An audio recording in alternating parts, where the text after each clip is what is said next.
Today news channel में विनीता आपके साथ। आइए देखते हैं आज की प्रमुख खबरें।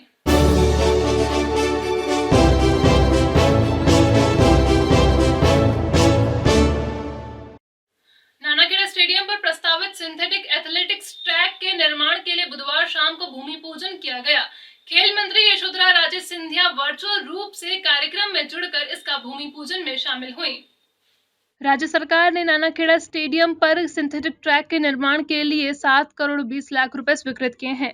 इस काम का वर्क ऑर्डर भी जारी हो चुका है और ठेकेदार ने यहां काम भी शुरू कर दिया है।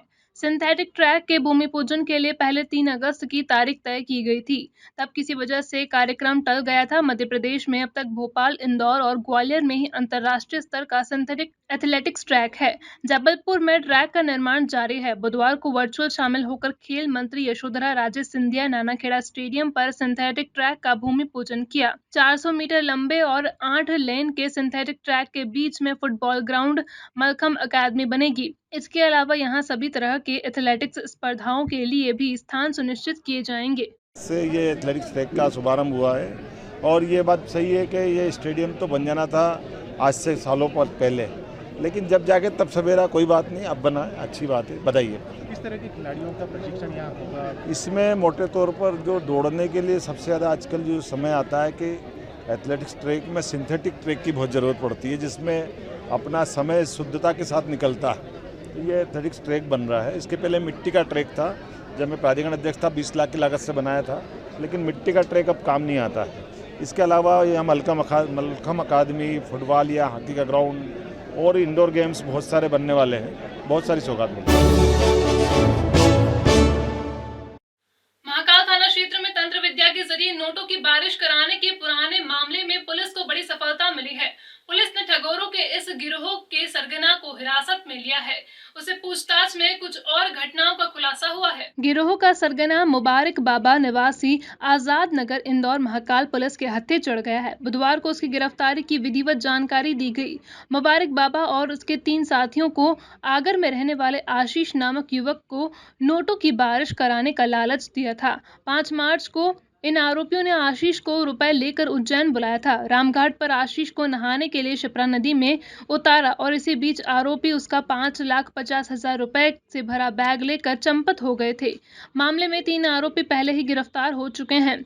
सरगना मुबारक बाबा अब पुलिस की गिरफ्त में आया। इस गिरोह की सदस्य एक महिला की पुलिस को अब तक तलाश है। यदि आपके पास कोई संपत्ति है, संपत्ति के आपके पास सारे वैध दस्तावेज हों और कोई गुंडा आकर रंगदारी से उस पर कब्जा कर ले, तो इसे आप क्या कहेंगे? जाहिर है, जबकि ऐसा कोई घटनाक्रम आपके सामने आएगा, आप यही मानेंगे कि जिले में कानून की ताकत से ज्यादा ताकतवर माफिया है।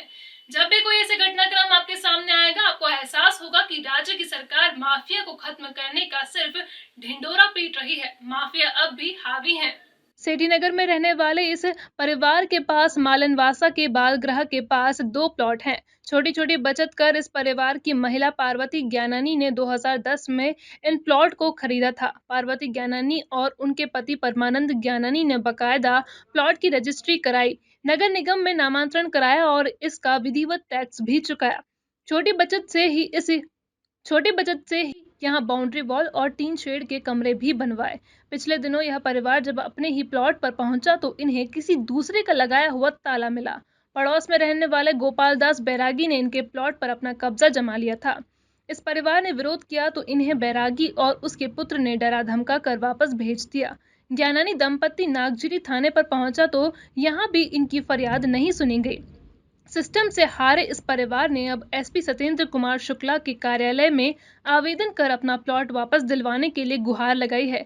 ज्ञानानी परिवार का दावा है कि उनके प्लॉट के अलावा भी नीमनवासा इलाके में दूसरे ऐसे कई लोग हैं जिनकी संपत्तियों पर ठीक इसी तरह के कब्जे कर लिए गए हैं। सर, मेरा नाम प्रकाश ज्ञानानी है और हमारा जो है एक प्लॉट मालनवासा में 13-14 नंबर 2 प्लॉट हैं वहाँ पर, और मेरी मदर के नाम से वो हमने परचेज़ किया था, जो कि गोपाल बैरागी नाम के जो भूमाफिया है उसके घर के बिल्कुल लगा हुआ प्लॉट है। तो उसने कई बार वहाँ पर अतिक्रमण करने की कोशिश भी की, और जो कि हमने 2008 में रमेश चंद्र सारस्वत इंदौर की पार्टी है वहाँ से उनसे परचेज़ किया था, और उन्होंने भी 2004 में श्री राजीव टेम्बी जी से परचेज़ किया था, और उसके पहले किसानों से जो परचेज़ किया हुआ है वो भी हमारे पास सारे ओरिजिनल डॉक्यूमेंट्स अवेलेबल हैं। तो हम ही तब से उस प्लॉट पे काबिज़ रहे हैं, लेकिन अभी हमने कुछ टाइम पहले उसको सेल करने के लिए 1.5-2 माह हमने एग्रीमेंट किया था पहले। तो ये फर्जरी रजिस्ट्री काम करने के इनका पुराना काम है, तो हम पुलिस प्रशासन से चाहते हैं कि वो कड़ी कार्रवाई करें इस भूमाफिया के खिलाफ़, और हम लोगों को सुरक्षा भी प्रदान करें। उज्जैन के लिए वो दिन मनहूस दिन रहा होगा जब इस शहर के कारता-धर्ताओं ने यहां सीवरेज लाइन डालने के लिए टाटा कंपनी का चयन किया। इस कंपनी के पेटी ठेकेदारों ने टाटा के नाम पर पोटे से सना भाटा रख दिया है। बेतरतीब चैम्बरों के कारण एक युवक की जान जा चुकी है। कई सारे लोग हड्डियां तुड़वा बैठे हैं। जिम्मेदार जुबान लेकर बाथरूम से बाहर नहीं आ रहे और सड़क पर मनमानी लगातार जारी है।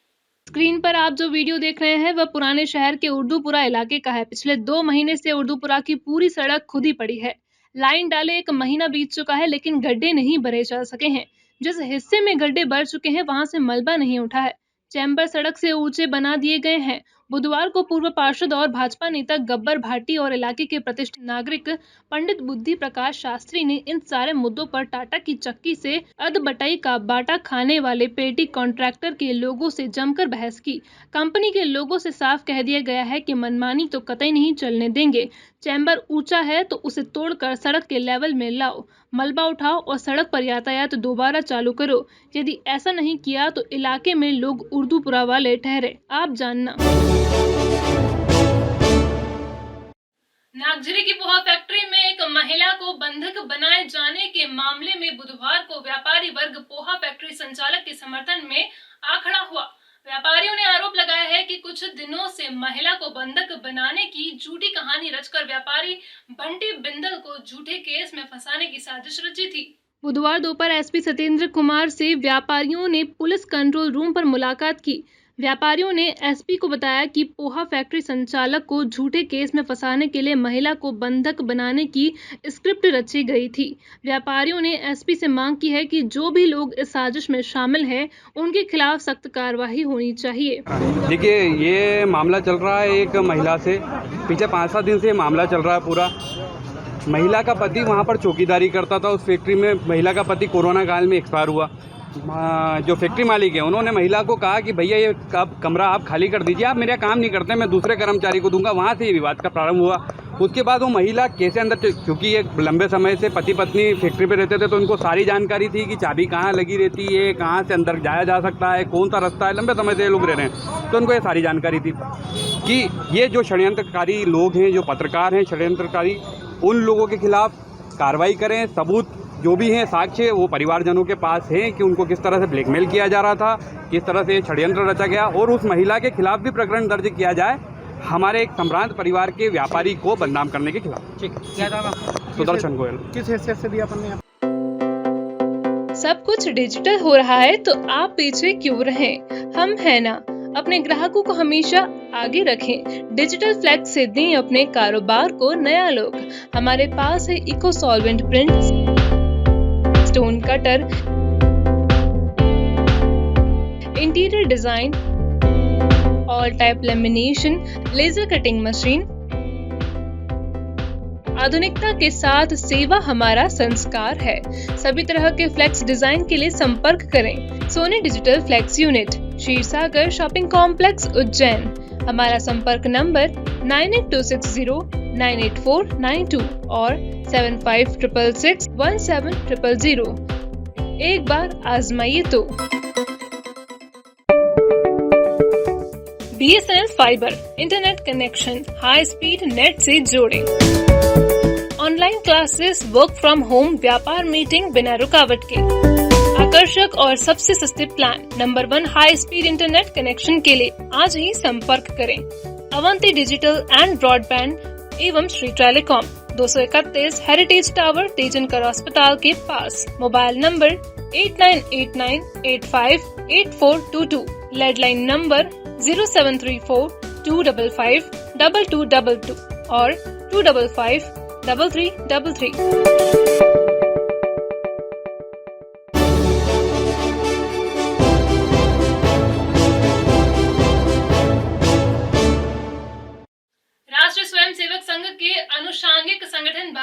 किसान संघ ने बुधवार को कलेक्टर कार्यालय पर केंद्र सरकार की नीतियों के खिलाफ विरोध प्रदर्शन किया। लंबे वक्त के बाद ऐसा हुआ है कि जब किसान संघ ने अप्रत्यक्ष रूप से खुद से ही जुड़ी भाजपा सरकार के खिलाफ मोर्चा खोला है। भारतीय किसान संघ केंद्र की नरेंद्र मोदी सरकार से नाराज है। बुधवार को संघ ने देश के 525 जिला मुख्यालयों पर धरना दिया। इसी क्रम में उज्जैन में भी कलेक्टर कार्यालय के नजदीक धरना देकर किसानों के लिए फसल का लाभकारी मूल्य देने की मांग की गई। भारतीय किसान संघ का मानना है कि खेती की लागत लगातार बढ़ती जा रही है, उसकी तुलना में उपज की कीमत नहीं किसानों को मिल पा रही है। कृषि उत्पादों का व्यवसाय करने वाले तो लगातार फल फूल रहे हैं, लेकिन किसान की आय कम होती जा रही है। किसान संघ ने प्रधानमंत्री के नाम सौंपे ज्ञापन में किसानों की समस्याओं के निराकरण की मांग की है। आज पूरे राष्ट्र में हमको समझना होगा कि इस प्रकार देश के के कानून 525 जिलों में आज एक साथ लागत के आधार इतिहास पर गवाह रहेगा। आज तक लिए इतिहास पूरे में राष्ट्र कभी में भी धरना दिया जा रहा है 8 तारीख को। इस हर प्रकार जिला का मुख्यालय पर बड़ी संख्या में कोविड धरने चल पर रहा किसान है, बैठे हैं। लोगों को घर से बाहर निकलने की कि हमको जो किसानों इजाजत की नहीं है। लागत होती है पार्लियामेंट उसके में ऊपर लाभ जोड़ करके लागत में सभी प्रकार की चीजें खाद बीज दवाई से लेकर के किसान की मजदूरी से लेकर के जो जमीन का किसाना से लेकर के गोदाम मशीनरी कृषि मशीनरी सबके ऊपर जो किसाना जोड़ जब पार्लियामेंट जोड़ करके उसके लाभ लॉकडाउन चल रहा, हमारे उज्जैन आवाजे समर्थन मूल्य से जवानी दे आगे बढ़ करके हम लाभ काई जरूरत पड़ी कि कृषि कानून में परिवर्तन करवा। नवागत आईजी संतोष कुमार सिंह ने बुधवार को उज्जैन जिले के पुलिस अधिकारियों की बैठक ली। यह बैठक परिचयात्मक थी। आईजी ने इस बैठक में जिले के पुलिस अधिकारियों को आने वाले त्योहारों पर कानून व्यवस्था के संदर्भ में भी बात की।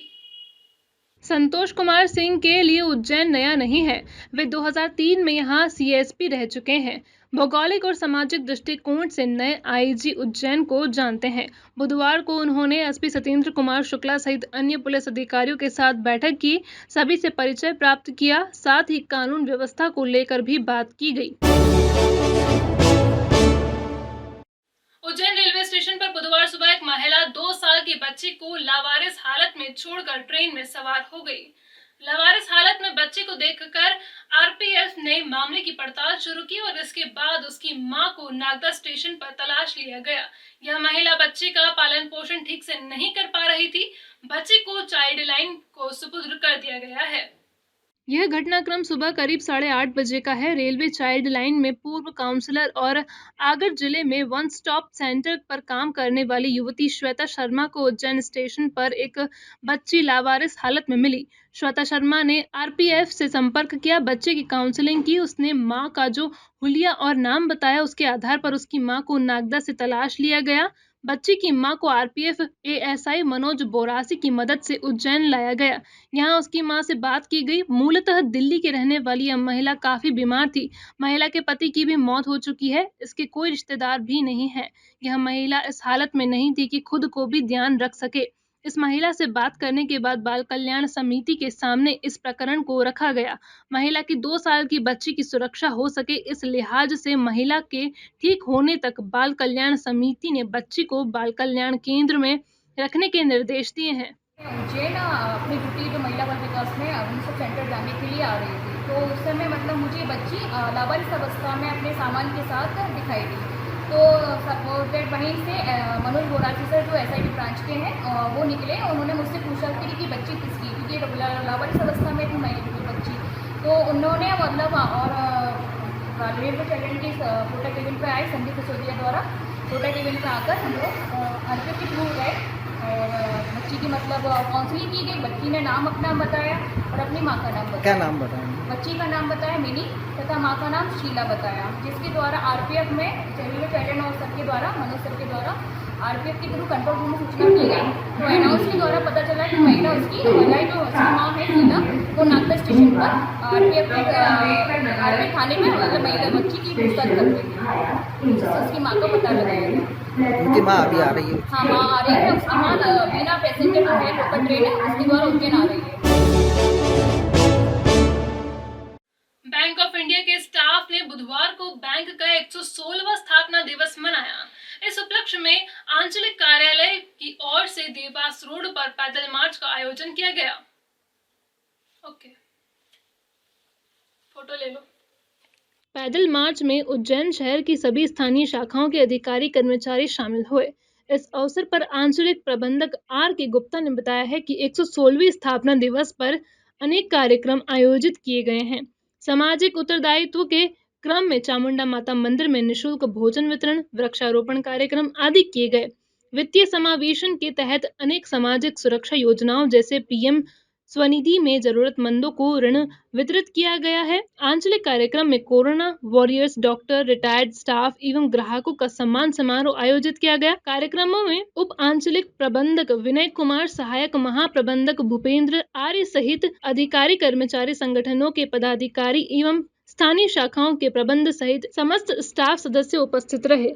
मैं आर के गुप्ता, आंचलिक प्रबंधक उज्जैन अंचल से हूँ और आज हमारे पूरे इंडिया में बैंक ऑफ इंडिया की स्थापना 7 सितंबर 1906 को हुई थी और आज 116वां स्थापना दिवस हम भारतवर्ष की सभी 5100 से ज़्यादा हमारी ब्रांचेस हैं, सभी ब्रांचों में मना रहे हैं। हमारे उज्जैन अंचल में 111 ब्रांच है, 111 ब्रांचों में इसी तरीके से सभी जगह फंक्शन है और आज हमने 50 करोड़ ऋण वितरण का लक्ष्य रखा है। उसमें मेजॉरिटी पोर्शन है एग्रीकल्चर, कृषि से संबंधित हर ब्रांच को हमने टारगेट दिया है कि कम से कम 25 किसानों को नया लोन स्वीकृत करना है और कम से कम 10 किसानों को सम्मानित करना है।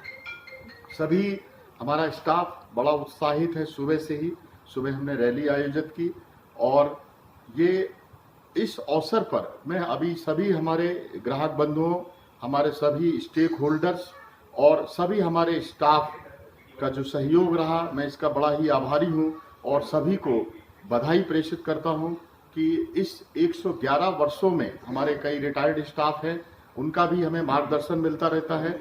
मैं सभी को बधाई प्रेषित कर रहा हूं। और आने वाले समय में क्या क्या योजनाएं रहेंगी? आने वाले समय में आजकल कोविड कोरोना के दौरान हमारी बैंक ने Covid personal loan, Covid pensioner loan, GCL scheme, बड़ी ही आकर्षक ब्याज दर, जैसे कोविड पर्सनल लोन का आप ताज्जुब करेंगे कि इसका ब्याज केवल 6.85% है।